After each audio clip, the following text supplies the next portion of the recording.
નમસ્કાર, doctor stock સાથે હું છું આપની સાથે દીક્ષિતા. બીમારીઓ ઘણા પ્રકારની હોય છે અને કેટલીક બીમારીઓ તો એવી હોય છે કે કદાચ તેના વિશે આપણને જાણકારી હોતી જ નથી.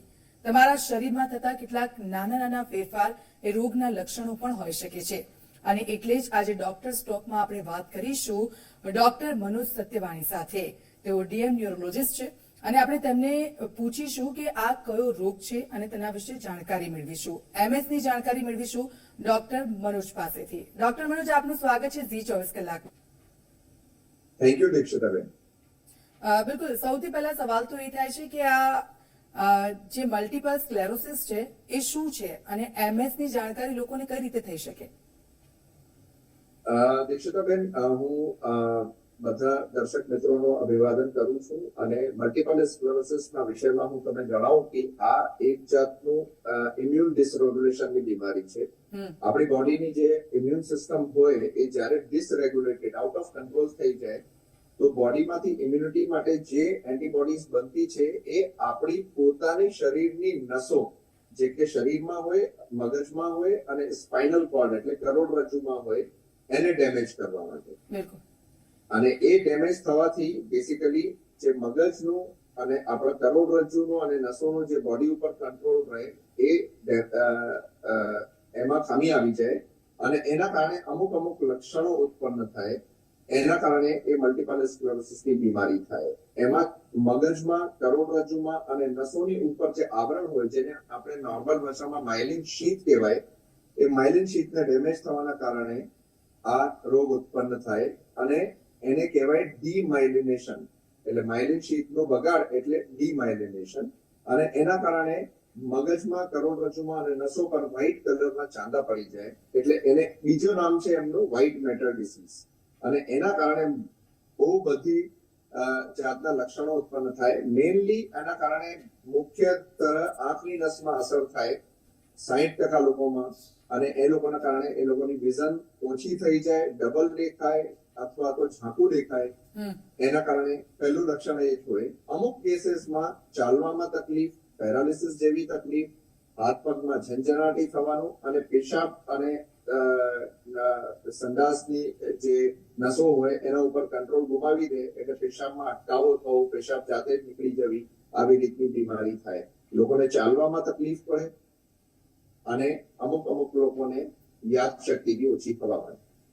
બિલકુલ. ડોક્ટર, ભારતમાં MS નું કેટલું પ્રમાણ છે? કેટલા લોકો આ રોગથી સંક્રમિત થયા છે અત્યાર સુધી? જો આ છે ને ICMR કરીને એક સંસ્થા છે જે રિસર્ચ, ગવર્નમેન્ટ ઓફ ઇન્ડિયાની એક રિસર્ચ ઇન્સ્ટિટ્યૂટ છે.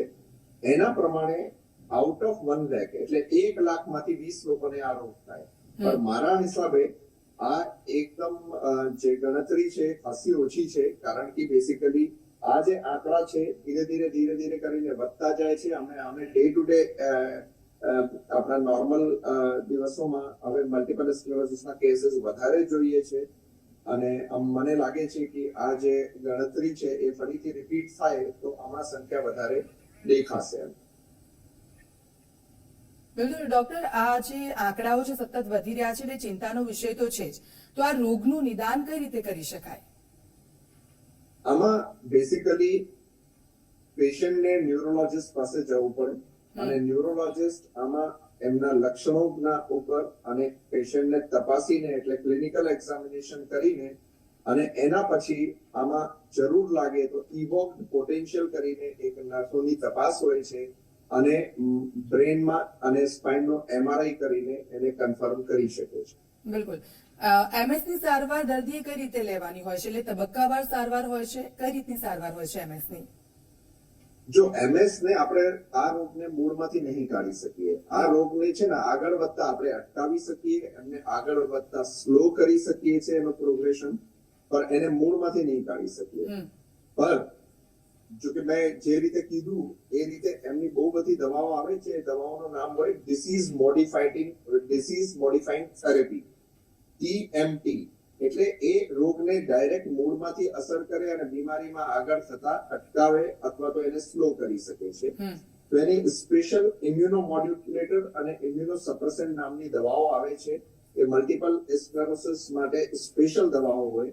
એમાં ગોળીઓ બી આવે ઇન્જેક્શન જે સબક્યુટેનિયસ ઇન્જેક્શન એટલે ચામડીમાં જે ઇન્જેક્શન લાગે એવી રીતના ઇન્જેક્શન આવે અને હવે નવી ટેકનિક દ્વારા ઇન્ફ્યુઝન પમ્પ્સ દ્વારા બી ઇન્જેક્શન આપવામાં આવે. હમણાં 3 થી 6 મહિના પહેલા એક ઓક્રેલિઝુમેબ કરીને એક દવા આવી છે જેમાં બહુ કારગર સાબિત છે. બેસિકલી એવી રીતની દવાનો બી ઉપયોગ થાય છે. આના પછી બેસિકલી આજે મૂળ બીમારીને જે અસર કરે એની દવાઓ સિવાય બી આમાં ફિઝિકલ થેરેપી જે ફિઝિયોથેરાપિસ્ટ કરાવે, ઓક્યુપેશનલ થેરેપી, સ્પીચ થેરેપી અને આમાં જે રીતના સિમ્પટમ્સ હોય લાઈક કોઈ પેશન્ટને યુરિનમાં પાસ કરવામાં તકલીફ છે, કોઈ પેશન્ટને ચાલવામાં તકલીફ છે, કોઈ પેશન્ટને વિઝનમાં તકલીફ છે, એની સિમ્પટોમેટિક ટ્રીટમેન્ટ બી કરવામાં આવે છે. બિલકુલ ડોક્ટર, આપે કહ્યું કે એને જળમૂળમાંથી નથી કાઢી શકાતો આ રોગને, એટલે MS ની સાથે આપણે કઈ રીતે જીવન ચાલુ રાખી શકીએ?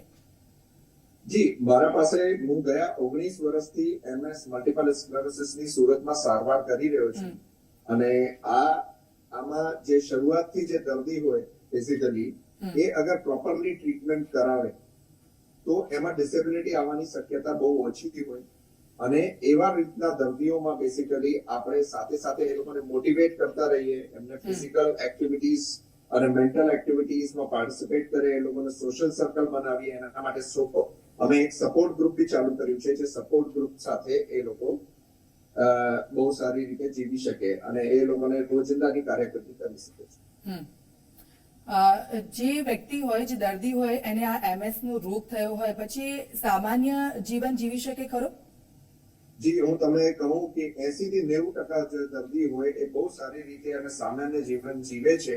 જે લોકોને બહુ ખરાબ સ્થિતિમાં બી અમારા પાસે આવે, બહુ એડવાન્સ ડિસીઝમાં બી આવે, એ લોકોને બી બીમારી રિવર્સ થઈ જાય છે અને બહુ સારી રીતે એ લોકો આપણો ડેલી વર્ક અને જોબ અને બિઝનેસ કરી શકે છે. બિલકુલ ડોક્ટર, આ મલ્ટીપલ સ્ક્લેરોસિસ એવી બીમારી છે કે તેના અંગે લોકોમાં હજી જાગૃતતા નથી, તો તેના માટે શું કરવું જોઈએ જાગૃતતા વધારવા માટે? જી, અમે છે ને INS હોસ્પિટલમાં સુરતમાં INS હોસ્પિટલમાં જે કે એક સ્પેશિયલ મલ્ટીપલ સ્ક્લેરોસિસ ક્લિનિક શરૂઆત કરી છે અને દર અઠવાડિયે એમાં અમે સ્પેસિફિકલી મલ્ટીપલ સ્ક્લેરોસિસના કેસીસને બધી જ માહિતી, એ લોકોની પ્રોબ્લેમ્સ, એ લોકોને સાથે સોશિયલી ઇન્વોલ્વ થઈને એને ટ્રીટ કરીએ છીએ. દર બુધવારે 2 થી 4 ની વચ્ચે મલ્ટીપલ સ્ક્લેરોસિસનું ક્લિનિક કરીએ છીએ. એના સિવાય અમારે સોશિયલ મીડિયા પર ફ્લાયર્સ અને અમુક કેસીસમાં આ સપોર્ટ ગ્રુપ દ્વારા જાગૃતિ ફેલાવવાનો પ્રયત્ન કરીએ છીએ. ડોક્ટર, આ વાત સાચી છે કે વિટામિન ડી ની ઉણપ હોય અથવા તો તમે ઓછા તડકાના સંપર્કમાં આવતા હોય તો એનાથી પણ આ MS નું જોખમ વધે છે? જી, આમાં છે ને બહુ બધા ટ્રાયલ્સ થઈ ચુક્યા છે અને એમાંથી એક ટ્રાયલ બહુ મહત્વનો છે જેમાં એવું જણાવેલું છે કે વિટામિન D3 ઓછું થવાથી મલ્ટીપલ સ્ક્લેરોસિસની બીમારી બહુ ઝડપી રૂપે આગળ વધે છે. એટલે અમે દરેક પેશન્ટના મલ્ટીપલ સ્ક્લેરોસિસના પેશન્ટને અમે બેસિકલી જ્યારે બી ટ્રીટમેન્ટ ચાલુ કરીએ એનો વિટામિન D3 લેવલ અમે મેન્ટેન કરીને રાખીએ છીએ. બિલકુલ. સવાલ એ થઈ રહ્યો છે ડોક્ટર કે આ કઈ એજના લોકોમાં વધારે જોવા મળે છે, અથવા તો યંગ એજમાં અથવા તો ફિમેલમાં કે પછી પુરુષોમાં વધારે જોવા મળે છે? જો આપણે આગળ જોવા જઈએ તો 80% લોકોમાં આ 20 થી 40 વર્ષની ઉંમરની વચ્ચે ડેવલપ થાય. 5 થી 10% લોકોમાં એ યંગ મતલબ ચાઇલ્ડહુડ એજમાં થાય અને ચાઇલ્ડહુડ મલ્ટીપલ સ્ક્લેરોસિસ કહેવાય અને 5 થી 10% લોકો એવી રીતે ગણી દઈએ કે આપણે કે 40 વર્ષની ઉંમર પછી થાય. પણ મેઇનલી આ 20 થી 40 વર્ષની વચમાં એનો ઓરિજિન થાય છે અને મેઇનલી આ ફિમેલ્સમાં બહુ કોમન છે. મહિલાઓમાં આ બીમારી વધારે જોવા મળે. મહિલાઓ અને પુરુષોનો અનુપાત 3:1 છે. મહિલાઓમાં આ બીમારી વધારે જોવા પાછળનું કારણ શું હોઈ શકે ડોક્ટર? જો આપણે હમણાં સુધી સૃષ્ટિની જ્યારથી રચના થઈ છે ત્યારથી આપણે જોઈએ તો જેટલી બી ઓટો ઇમ્યુન અને ઇમ્યુન સિસ્ટમને લાગતી જેટલી બધી બીમારીઓ છે એ મહિલાઓમાં વધારે થાય. અગર તમે જુઓ તો સંધિવા નામની બીમારી, વાના બીજા રોગો, એ જેટલા બી ઇમ્યુન મીડિયેટેડ ડિસીઝ છે એ મેઇનલી મહિલાઓમાં જ વધારે થાય છે. બિલકુલ. ડોક્ટર, બોડીની ઇમ્યુન સિસ્ટમ તમારા પર ઇફેક્ટ કરે છે આ જે રોગ છે તેમાં, તો આની સારવાર એ સમય માંગી લે એવી હોય છે, તેમાં કેટલો ખર્ચો થતો હોય છે અને કેટલા લાંબા ગાળાની આ સારવાર હોય છે? જી, આમાં છે ને હમણાં બેસિકલી મેડિસિન્સ જે આવે છે એમની જે દવાઓ આવે છે એ બેસિકલી જે દવાઓ છે જે ડાયરેક્ટલી મલ્ટીપલ સ્ક્લેરોસિસ ને ટાર્ગેટ કરે એ દવાઓમાં લગભગ 5,000 થી લઈને 25,000 રૂપિયા મહિનાની વચમાં એમાં કઈ ખર્ચો થાય. તો એ દવાઓ બધી જાતની દવાઓ છે આજે વર્લ્ડ ઓવર અમેરિકામાં યુરોપમાં જે બધી અવેલેબલ છે ઇન્ડિયામાં બી અવેલેબલ છે. તો હમણાં જે નવી મેડિસિન લોન્ચ કરી એનો ખર્ચો 50,000 રૂપિયા પર મંથ છે રફલી, અને આમાં 1,500-2,000 રૂપિયા મહિનાની બી દવાઓ આવે છે. પણ એ પેશન્ટની બીમારી જે મલ્ટીપલ સ્ક્લેરોસિસ એ કઈ સ્ટેજ પર છે, એ કઈ પ્રકારની છે, 4 જાતની હોય એમાં કયા જાતની છે એના ઉપર આધાર રાખે છે. પેશન્ટનું જે સ્ટેજ હોય ડિસીઝનું એના આધારે આપણે દવાનું પ્રમાણ આપવું પડે. બિલકુલ, એટલે આ લાંબા ગાળાની આની થેરાપી છે એવું કહી શકાય. ડોક્ટર, આમાં કયા ટેસ્ટ કરાવવા જોઈએ કે જેનાથી આપણને ખબર પડે કે આપણે આના શિકાર બન્યા છે? સૌથી પહેલા તો આમાં કોઈ બી તમે લક્ષણો દેખાય મલ્ટીપલ સ્ક્લેરોસિસ નો, લાઈક તમારે આંખમાં રોશનીમાં કઈ પ્રોબ્લેમ આવે, જોવામાં કોઈ તકલીફ થતી હોય, ચાલવામાં કોઈ તકલીફ થતી હોય, આપણે યુરિનમાં કંટ્રોલ જતું રહેતું હોય, હાથ પગમાં ઝંઝનાટી થવી, હાથમાં ધ્રુજારી આવી, ઇમ્બેલેન્સની પ્રોબ્લેમ, યાદશક્તિ ઓછી થવાની પ્રોબ્લેમ, કોઈ ખેંચની તકલીફ હોય, આવી રીતની કોઈ બી લક્ષણ તમારે દેખાય અને તમારી ઉંમર 20 થી 40 વર્ષની વચ્ચે હોય તો આ બીમારી આમાં સસ્પેક્ટ કરી શકાય, સ્પેશિયલી મહિલાઓમાં, ફિમેલ્સમાં.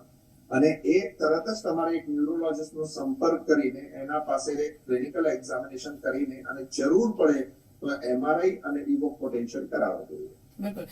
ડોક્ટર, આ જે બીમારી છે તે થયા પછી શું ફેરફાર આવે છે જીવનશૈલીમાં, અને બીમારીના નિદાન પછી શું આપણે ફેરફાર કરી શકીએ છીએ આપણી જીવનશૈલીમાં?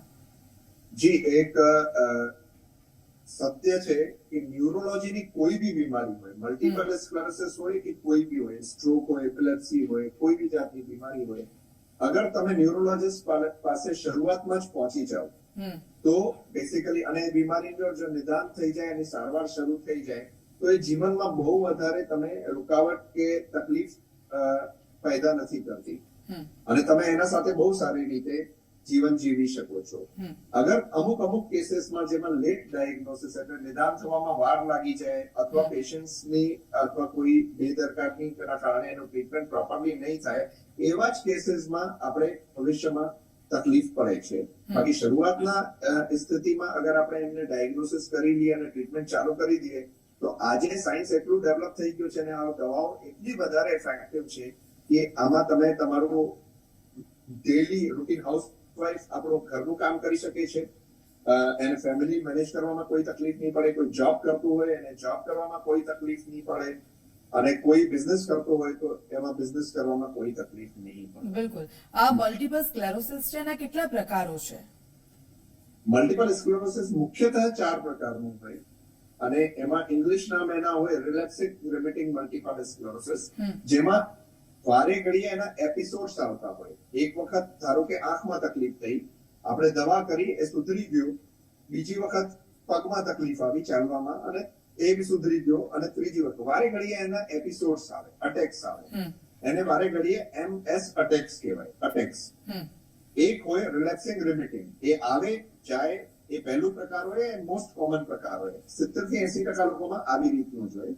બાકી 20% લોકોમાં સેકન્ડરી પ્રોગ્રેસિવ, એટલે અટેક પૂરો રિકવર નહીં થાય, પૂરો રિકવર થઈને પછી બીમારી આગળ વધતી જાય, એ પ્રોગ્રેસિવ મલ્ટીપલ સ્ક્લેરોસિસ કહેવાય. એમાં રિલેક્સિવ પ્રોગ્રેસિવ મલ્ટીપલ સ્ક્લેરોસિસ હોય અને સેકન્ડરી પ્રોગ્રેસિવ. અને અમુક ટાઈમે જે ઓલ્ડ એજ મારો કહેવાનો મતલબ છે 45-50 વર્ષની ઉંમરમાં અમુક ટાઈમે અમુક લોકોને મલ્ટીપલ સ્ક્લેરોસિસ ડેવલપ થાય, એ શરૂઆતથી આખર સુધી એ ધીરે વધતું જાય. આમાં અટેક્સ નહીં આવે, બસ બીમારી ધીરે ધીરે વધતી જાય અને આમાં બહુ ઓછી દવાઓ કામ કરે. એને પ્રાઇમરી પ્રોગ્રેસિવ મલ્ટીપલ સ્ક્લેરોસિસ કહેવાય, PPMS. તો એના પ્રકાર હોય RRMS, PPMS, SPMS અને RPMS. 4 જાતના મલ્ટીપલ સ્ક્લેરોસિસ હોય. સર, જે MS નો દર્દી હોય છે એ સામાન્ય જીવન જીવી શકે છે, હરી ફરી શકે છે, બહાર જઈ શકે છે? મારા પાસે આજની ડેટમાં 500 થી 700 પેશન્ટની વચમાં કઈ આંકડો છે જે હું રેગ્યુલર જોઉં છું મલ્ટીપલ સ્ક્લેરોસિસમાં, અને ભાગ્યે જ 10% દર્દી એવો હોય જે બેસિકલી અથવા તો વ્હીલચેર પર હોય અથવા બેડ બાઉન્ડ હોય અને કદાચ એ મારા પાસે એડવાન્સ સ્ટેજમાં આવતા હોય. 90% દર્દી આપણા પૂરું જે કામ પહેલા કરતા હતા હજુ બી કરે છે. અમુક ભણે છે, અમુક એમાંથી ડોક્ટર્સ છે, અમુક એમાંથી એન્જિનિયર્સ છે, અમુક સીએ છે, અને અમુક બહુ સારી રીતનો બિઝનેસ ચલાવે છે. તો સર એવું કહી શકાય કે આ જે બીમારી છે, એ જે બીમારી થાય છે એમાં એલિવેટેડ જોખમ બી ફાળો આપી શકે છે. આમાં જોખમ એવું હોય કે અગર આપણે ટ્રીટમેન્ટ નહીં કરીએ તો એમાં બહુ બધા કોમ્પ્લિકેશન્સ થાય. કોમ્પ્લિકેશન્સ નો મતલબ શું થાય કે આમાં પછી ઇન્ફેક્શન્સ થવા માંડે, ચેસ્ટમાં ઇન્ફેક્શન થાય, યુરિનમાં ઇન્ફેક્શન થાય, પેશન્ટ બરાબર ચાલી ના શકે, બેલેન્સ ના બનાવી શકે, એના કારણે પડી જાય છે, ફ્રેક્ચર્સ થાય. અગર ટ્રીટમેન્ટ નહીં લે તો કોમ્પ્લિકેશન્સ થવાની ચાન્સીસ બહુ વધારે થાય. અને હું તમને એક વસ્તુ કહું કે જે મલ્ટીપલ સ્ક્લેરોસિસ છે એ બેસિકલી આપણે અર્થની ઇક્વેટર એટલે પૃથ્વીની જે કક્ષા હોય ઇક્વેટર હોય એનાથી તમે જેટલા દૂર જતા જાઓ એટલે આપણે ઇન્ડિયા જે ભારત છે એ ઇક્વેટરના નજીકમાં છે, એટલે મલ્ટીપલ સ્ક્લેરોસિસની જે ઇન્સિડન્સ છે અને બેસિકલી જે એની તીવ્રતા છે, સિવિયરિટી છે, એ ઓછી છે. અગર આપણે એ જ મલ્ટીપલ સ્ક્લેરોસિસ જોઈએ જે કન્ટ્રીઝ હોય, નોર્ડિક કન્ટ્રીઝ હોય, નોર્વે હોય, સ્વીડન હોય, ડેનમાર્ક હોય, ફિનલેન્ડ હોય, નોર્ધન પાર્ટ ઓફ અમેરિકા હોય, કનાડા હોય, એમાં મલ્ટીપલ સ્ક્લેરોસિસ ઘણું બધું થાય. તમે સમજો કે આમાંથી આઉટ ઓફ 8 મહિલાઓમાંથી એક મહિલાને ત્યાં મલ્ટીપલ સ્ક્લેરોસિસ હોય જ. એટલે ત્યાં એ 12.5% ફિમેલ પોપ્યુલેશનને મલ્ટીપલ સ્ક્લેરોસિસ થાય અને ત્યાંનો મલ્ટીપલ સ્ક્લેરોસિસ થોડો વધારે સિવિયર હોય. આપણે જે હમણાં સુધી ગયા 15-20 વર્ષના અનુભવ પ્રમાણે અને બાકીના લિટરેચર પ્રમાણે હું તમે કહું જર્નલ્સ પ્રમાણે તો Indian multiple sclerosis is little bit less severe in comparison to western multiple sclerosis. Sir એક સવાલ એ થાય છે કે કેટલીક બીમારીઓ વારસાગત હોય છે, જેવી કે કેન્સર જો કોઈને હોય તો પછી એ વારસાગત થતું હોય છે. તો MS જે છે તે વારસાગત હોઈ શકે, એટલે કે પિતાને હોય તો દીકરામાં આવી શકે. જી આજ સુધી મેં આ બહુ અનકોમન છે, બહુ રેર કેસીસમાં. અનકોમન મતલબ બહુ ભાગ્યે જ કોઈ પેશન્ટને એ વારસાગત થાય. એવું નથી કે વારસાગત નથી થતા, અને એમાં જેનેટિક સ્ટડીઝ બી હોય છે અને લોકો હમણાં એના ઉપર જેનેટિક સ્ટડીઝ પર કામ કરે છે, પણ એ બહુ ભાગ્યે જ થાય. એટલે મેં આજ સુધી મારા 15 થી 18 વર્ષના કેરિયરમાં આ લગભગ 3 પેશન્ટ એવા જોયા છે જેમાં મધર ટુ ડોટર આવ્યું છે. એટલે મધરને બી મલ્ટીપલ સ્ક્લેરોસિસ છે, ડોટરને બી મલ્ટીપલ સ્ક્લેરોસિસ છે. પણ આ કોઇન્સિડન્સ બી હોઈ શકે છે, આ એક સંજોગની વસ્તુ બી હોઈ શકે છે. એમાં એવું જરૂરી નથી કે એમને જે જેનેટિક ખામી હોય એને આપણી ડોટરમાં પાસ ઓન કરી દે. ડોક્ટર, જ્યારે કોઈ દર્દી છેલ્લા સ્ટેજમાં આવે તો એને શું સારવાર આપવી જોઈએ, સાથે સાથે શું તેના મૃત્યુનું કારણ MS બની શકે છેલ્લો સ્ટેજ હોય ત્યારે? મલ્ટીપલ સ્ક્લેરોસિસ અગર આપણે જોઈએ એના કારણે કોઈ પેશન્ટમાં મૃત્યુ ડાયરેક્ટલી એ બીમારીના કારણે થાય એવું નથી થતું અમુકમાં.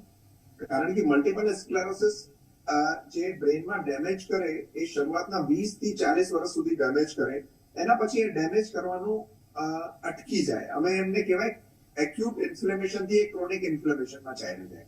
એના પછી બ્રેન થોડું શ્રિંક થવા માંડે, પેશન્ટની યાદ શક્તિ થોડી ઓછી થવા માંડે, પેશન્ટની મોબિલિટી થોડી ઓછી થવા માંડે અગર એ ટ્રીટમેન્ટ ના કરે તો.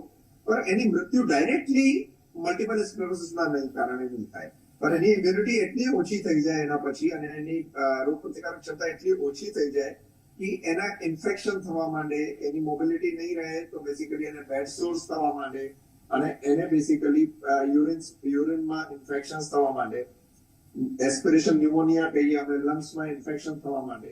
એના કારણે અલ્ટિમેટલી એ પેશન્ટની મૃત્યુ થાય. એટલે તમારું ઇમ્યુન પાવર છે ઓછું થાય એટલે બીજા બધા રોગો છે એ તમારા શરીરમાં આવવા લાગે અને છેલ્લે તમારું મૃત્યુ થઈ શકે. એટલે ઇમ્યુનિટી પાવર આમાં ખૂબ જરૂરી છે. નાના બાળકોમાં MS થવાના ચાન્સીસ કેટલા છે? નાના બાળકોમાં બહુ ઓછા ચાન્સીસ હોય MS થવાના. લિટરેચર પ્રમાણે અગર આપણે જોવા જઈએ તો વેસ્ટર્ન કન્ટ્રીઝમાં 5% ચાન્સીસ હોય, 5% ચાન્સીસ, 5% કેસીસમાં. મતલબ ટોટલ 100 MS થાય એમાં 5% બાળકોમાં થાય. ઇન્ડિયામાં હજુ ઓછા થાય, 1 to 2%, 1 થી 2%. મતલબ 100 લોકોને મલ્ટીપલ સ્ક્લેરોસિસ થાય કોઈ બી એજમાં, તો એમાં 1 થી 2% જ બાળકો હોય. બાળકોમાં થવાના ચાન્સીસ બહુ ઓછા. ડોક્ટર, તમારા ત્યાં જ્યારે કોઈ પણ એક દર્દી આવે છે તો તેમાં સૌથી વધારે આ જે MS છે એનું લક્ષણ કયું જોવા મળે છે? કારણ કે મલ્ટિપલ લક્ષણ છે તેના, તો એમાંનું સૌથી વધારે લક્ષણ કયું છે? મોટા ભાગના દર્દી, મેં એમ તમે કીધેલું પહેલા બી મેં ડિસ્કસ કર્યું તમારા સાથે, 60% લોકોમાં આમાં વિઝન લોસ થાય. એક આંખમાં રોશની જતી રહે, એને કહેવાય ઓપ્ટિક ન્યુરાઇટિસ. એટલે ઓપ્ટિક નર્વ એટલે આંખની જે રોશની લઈ જતી છે, આંખની રેટાઇનાથી લઈને બ્રેન સુધી જે નર્વ જાય એને ઓપ્ટિક નર્વ કહેવાય. એ નસમાં જે સોજો આવે અને વ્હાઇટ કલરનો જે ચાંદો પડે મલ્ટિપલ સ્ક્લેરોસિસને 60 થી 70% કેસીસમાં આ લક્ષણ જ પ્રાઇમરી હોય. અમારા પાસે દર્દી, મોટા ભાગના દર્દી આ જ લક્ષણ લઈને. ડોક્ટર, એવું પણ સાંભળ્યું છે કે જ્યારે આ જે દર્દી છે MS ના, એ તડકામાં જાય છે તો એમની મુશ્કેલીઓ વધી જાય છે. શું એ સાચી વાત છે? જી, આને કહેવાય પેરોક્સિસ્મલ સિમ્પટમ્સ. એનું નામ જ છે ઉથોપ્સ ફિનોમિનન. એને કહેવાય ઉથોપ્સ ફિનોમિનન. એ જ્યારે બી તડકામાં નીકળે, બહુ તડકામાં નીકળે, ગરમ પાણીથી સ્નાન કરે અને કોઈ બી તાવ જેવી કોઈ બી કારણસર એને તાવ આવે, શરીરમાં ગરમાહટ આવે, ત્યારે મલ્ટિપલ સ્ક્લેરોસિસના લક્ષણો થોડા સમય માટે વધી જાય અને એને કહેવાય પેરોક્સિસ્મલ સિમ્પટમ્સ. એટલે વધી જાય, પણ એ પરમાનન્ટ ના હોય. જેમ પેશન્ટ આવે, આરામ કરે, 1, 2, 3, 4 દિવસમાં એ બધા લક્ષણો પાછા જતા રહે અને જે દર્દી પૂરો જૂની સ્થિતિમાં આવી જાય. સર, કેટલાક લક્ષણો એવા હોય છે કે જેના કારણે, કેટલાક રોગ એવા હોય છે કે જેના કારણે આપણે ખાવા પીવામાં ખૂબ ધ્યાન રાખવું પડતું હોય છે. તો MS માં આપણી જીવનશૈલીમાં શું બદલાવ આવે છે ને આપણે શું આ રોગ થયા પછી ખાણીપીણીમાં શું ધ્યાન રાખવું જોઈએ? જો સૌથી પહેલા તો આ રોગમાં સૌથી પહેલા તો ફિઝિકલ એક્સરસાઇઝ ઇમ્પોર્ટન્ટ હોય. તમારે રેગ્યુલર એક્સરસાઇઝ કરવી જોઈએ. અમુક કેસીસમાં બેસિકલી યોગાભ્યાસ, પ્રાણાયામમાં બી એમાં ફરક પડે. ચેસ્ટ એક્સપેન્શન, બ્રીથિંગ એક્સરસાઇઝથી ફરક પડે. જ્યાં સુધી ખાવા પીવાની વસ્તુઓની વાત છે, તમારી ડાયટ એકદમ બેલેન્સ ડાયટ હોવી જોઈએ અને શાકાહાર પર વધારે ધ્યાન આપવું જોઈએ. લીલા શાકભાજી વધારે ખાવાના હોય. દૂધ અને ડેરી પ્રોડક્ટ્સ અને સાથે વિટામિન D3 જેમાં વધારે મળે એવા ફળ, એવી રીતના ફળ ફ્રૂટ તમારે લેવા જોઈએ. અને બેસિકલી તમારી બોડીની મોશન, એક્ટિવિટીઝ ને બધું જ સારું હોય છે. ટૂંકમાં બેલેન્સ ડાયટ, હલકો ખોરાક આવી રીતનો રાખવો જોઈએ. ફિશ, નોન વેજીટેરિયન ફિશ લઈ શકે છે, પણ મટન અને ચિકન અવોઇડ કરવું જોઈએ. બિલકુલ. લોકોએ ખાસ શું સાવચેતી રાખવી જોઈએ અને આનાથી બચવા માટેના ઉપાયો શું છે? જો હમણાં સુધીના જે આપણા સાયન્ટિફિક કારણો, ઇટિયોલોજી જે આપણે કહીએ, જે કારણો છે એમાં પિનપોઈન્ટ તો નહીં કરી શકાય, પણ બહુ વધારે એર પોલ્યુશન હોય, બહુ વધારે જે બેસિકલી સ્મોકિંગ કરતા હોય પેશન્ટ્સ, જે લોકો વિટામિન D3 જે રીતે આપણે ડિસ્કસ કર્યું ઓછું થાય, અને જે લોકો વધારે ઇનએક્ટિવ રહેતા હોય, સેડેન્ટરી હેબિટ્સ કહેવાય આપણી ભાષામાં, કે જો ફિઝિકલ એક્ટિવિટી ઓછી રાખે છે, એ લોકોમાં મલ્ટિપલ સ્ક્લેરોસિસ થવાની શક્યતા વધારે. બિલકુલ. જે લોકો નશો કરતા હોય, ખાસ કરીને નશાના બંધાણી હોય ને એમાં પણ ધૂમ્રપાન કરતા હોય, તે લોકોમાં રોગ થવાની શક્યતાઓ વધુ છે. બિલકુલ. સ્મોકિંગ ઇઝ ધ મતલબ સ્મોકિંગ જે ધૂમ્રપાન હોય એ બેસિકલી એવા જે વધારે કરતા હોય, નંબર ઓફ સિગરેટ્સ વધારે લેતા હોય, અનફિલ્ટર્ડ સિગરેટ્સ લેતા હોય, કોઈ ચરસ, ગાંજા જેવું નશો કરતા હોય, એવા લોકોમાં મલ્ટિપલ સ્ક્લેરોસિસ થવાની શક્યતા વધારે. આમાં શરીરમાં શું ફેરફાર આવે છે જ્યારે આ રોગના લક્ષણો આપણને જોવા મળે? કેટલીક વાર એવું થતું હોય છે કે આપણા મોઢા પરનો નૂર જતો રહેતો હોય છે. તો બેઝિકલી જેને MS થયું હોય એ વ્યક્તિ અલગ પડતો હોય છે, એના મોઢા પરથી જ ખબર પડી જતી હોય છે કે આ વ્યક્તિને કોઈ રોગનો શિકાર બન્યું છે. ના, આમ બેસિકલી જોવા જઈએ ને તો તમે શરૂઆતના સ્ટેજમાં મલ્ટિપલ સ્ક્લેરોસિસ નો જે પેશન્ટ હોય એ એકદમ જે નોર્મલ માણસ, હેલ્ધી માણસ જેવું જ દેખાતું હોય, કારણ કે શરૂઆતના અટેક્સ બહુ નાના અને માઇલ્ડ હોય. તો એના કારણે શરીરમાં કોઈ આડઅસર ના થાય અને શરીરમાં બહારથી ના કારણે કોઈ ખામી થઈ હોય એવું ના દેખાય. પણ જેમ અગર રોગ ધીરે ધીરે આગળ વધતું જાય અને ટ્રીટમેન્ટ ના થાય તો પછી એને ચાલવામાં, બેલેન્સમાં, એને વજનમાં અને બેસિકલી એની વિઝનમાં બધી જગ્યાએ તકલીફ તમે જોવા મળે. તમે એવું ખબર પડે કે આ પેશન્ટને કોઈ ને કોઈ રોગ છે અને બ્રેનનો રોગ છે, કારણ કે એની બોડી બી બદલાઈ જાય, જોવાની જે પેટર્ન છે એ બદલાઈ જાય, આંખો ત્રાસી થઈ જાય, ચાલવામાં જે પગ હોય એ પગ નોર્મલ ના પડી શકે અને બેસિકલી એ પગ ડગમગ જેવું ચલાય, ઇમ્બેલેન્સ જેવું થાય, આવી રીતે અમે લોકો જોઈ શકતા છે એકચ્યુઅલી એવી રીતે. અત્યાર સુધી તમારે ત્યાં કેટલા પેશન્ટ આવી ચૂક્યા છે અને એમાંથી કેટલા સારા થઈને ગયા છે? મેડમ, હમણાં સુધી મેં 2005 થી સુરતમાં પ્રેક્ટિસ કરું છું અને આજે 18 વર્ષ જેટલા થઈ ગયા, મને 19 વર્ષ ચાલુ છે અને મેં 1000 કરતા ઉપર મલ્ટીપલ સ્ક્લેરોસિસ ટ્રીટ કર્યા છે, જેમાંથી 500 થી 700 જેટલા મલ્ટીપલ સ્ક્લેરોસિસ હજુ બી મારા રેગ્યુલર ફોલોઅપમાં છે અને એમાંથી લગભગ જે બેસિકલી અમુક લોકો ટેબ્લેટ્સ લે છે, અમુક લોકો ઇન્જેક્શન્સ લે છે અને ડેલી હું 5 થી 7 મલ્ટીપલ સ્ક્લેરોસિસના જૂના કેસીસનો ફોલોઅપ કરું છું અને દર અઠવાડિયે મારા પાસે લગભગ અંદાજે 2 નવા પેશન્ટ આવે છે. તો માનસિક જે રોગો થતા હોય છે લોકોને, એ અને MS, એ લગભગ બંનેના સેમ જ છે લક્ષણો, તો એ દર્દીઓને ઓળખવા ખૂબ મુશ્કેલ બની જાય છે. જી, મલ્ટીપલ સ્ક્લેરોસિસમાં જે માનસિક પ્રોબ્લેમ આવે કે ન્યુરોલોજીકલ જે બી પ્રોબ્લેમ આવે ને, તો એ એક્યુટ હોય એટલે તાત્કાલિક હોય. તમે અગર માનસિક દર્દી જૂના જો તો જે સાયકેટ્રીના પેશન્ટ્સ હોય એ લોકોમાં એ રોગ છે ને 6 મહિના, વર્ષ, 2 વર્ષ જૂનો હોય અને બિહેવિયર થોડું બદલાયેલું હોય. અમારા પેશન્ટ જે મલ્ટીપલ સ્ક્લેરોસિસ હોય એમાં જે યાદશક્તિ ઓછી થાય, બિહેવિયર ચેન્જ થાય, ડિપ્રેશન થાય, એ એક્યુટ હોય. એક્યુટ ઇન ધ સેન્સ કે ઓલ ઓફ સડન ડેવલપ થાય, ઓચિંતાથી ડેવલપ થાય. એટલે કોઈ બી, અને એ પેશન્ટ યંગ હોય, 20 થી 40 વર્ષની ઉંમરમાં હોય. કોઈ બી પેશન્ટ હોય, દર્દી હોય જેને 20 થી 40 વર્ષના, સ્પેશિયલી ફિમેલ હોય, એને કોઈ બી જાતનું એક્યુટ ડિપ્રેશન આવે કે કોઈ બી બિહેવિયર ચેન્જ થાય અથવા એને યાદશક્તિ ઓછી થાય તો ઇમિડિયેટલી આપણે એમાં ન્યુરોલોજીકલ એટલે મલ્ટીપલ સ્ક્લેરોસિસ જેવો રોગનું કારણ શોધવું જોઈએ. બિલકુલ ડોક્ટર, આપ અમારી સાથે જોડાયા અને દર્શક મિત્રોને ખૂબ જ સરસ માહિતી આપી, તે બદલ આપનો ખૂબ ખૂબ આભાર. Thank you very much. તો આપે જાણ્યું MS શું છે, તેના લક્ષણો શું હોઈ શકે અને તેનાથી બચવાના નિદાન તમે શું કરી શકો છો, તેના વિશે આજે આપણે ડોક્ટર્સ ટોકમાં વાત કરી. ફરી એકવાર મળીશું, આવા જ કોઈ બીજા જે રોગો હોય તેના વિશેની માહિતી મેળવીશું. મને આપો રજા, આપ જોતા રહો ઝી 24 કલાક.